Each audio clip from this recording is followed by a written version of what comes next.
Hey guys, so if you haven't heard, Blaire White and his or her, whatever you want to identify him or her as, boyfriend went to Hollywood, right? And went on the Walk of Fame, and then they got attacked by a couple liberals, right? She had her nails ripped off, and then later on, this woman came by and threw like a drink in her face, right? And this was an obvious reaction from Hollywood, right? This is essentially like a woman dressing up in a bikini, then going into an alley that is known to have a lot of rapists, and then getting raped, right? Like this is an obvious reaction, and what I really have a problem with is the reaction of anti-SJWs to the Daily Caller covering this story, right? There's literally nobody else who is going to cover this. MSNBC, CNN, anybody else, practically everybody else is not going to cover this. And the Daily Caller decides to give it some coverage. And they call Blaire White a he throughout the article. And they're like, they keep referring to her, whatever, as a he. And this seemed to trigger a lot of people in the anti-SJW community. Like, first of all, like roaming millennial, she's like, there's a difference between refusing to call a non-binary dragonkin gender studies student Zer and refusing to call Blaire White, who passes perfectly as a woman and has medical legitimate diagnosis, she. Let's not let our opposition to SJWs turn us into a-holes, okay?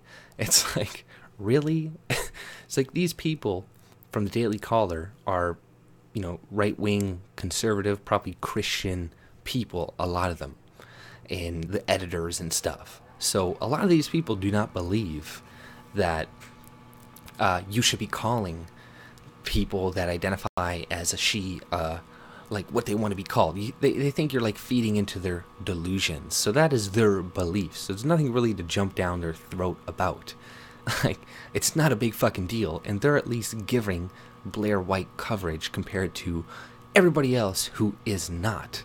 So it's just something really stupid to get mad over. It's like beggars can't be fucking choosers. And they're kind of acting like the SJWs they're bitching about, who find a little word in an article and freak the fuck out and focus on that and like delegitimize the entire fucking piece, when the piece was actually in support of her and is giving her like an audience to a lot of people who would have never seen the story before, right? So it doesn't make any fucking logical fucking sense to me. And I was arguing with one girl, and she's just adamant that Blaire White is the way that she's perceived, and even though she looks like a woman, she's this, she's that, so we're gonna call her a woman. And I was like, yes, just because somebody looks like a woman and all this stuff, that does not mean they are biologically a woman. And I was so surprised. I had an argument with this girl, and I'm just like, who am I? Am I talking to a fucking like super far leftist or something? Like, I'm like, it doesn't matter what she identifies as. If she was born and she had a penis, that means she's a fucking dude. Like, technically, she can't have babies. It is a he. It is a dude. So the Daily Caller was not wrong in their assessment, right? They were not wrong. They were completely right. And just because you're getting butt hurt over like them not using the correct pronouns doesn't mean that they were wrong in how they portrayed the fucking article, right? They called her a transgender, and then they said he later on. So, like, come on. Like, what more?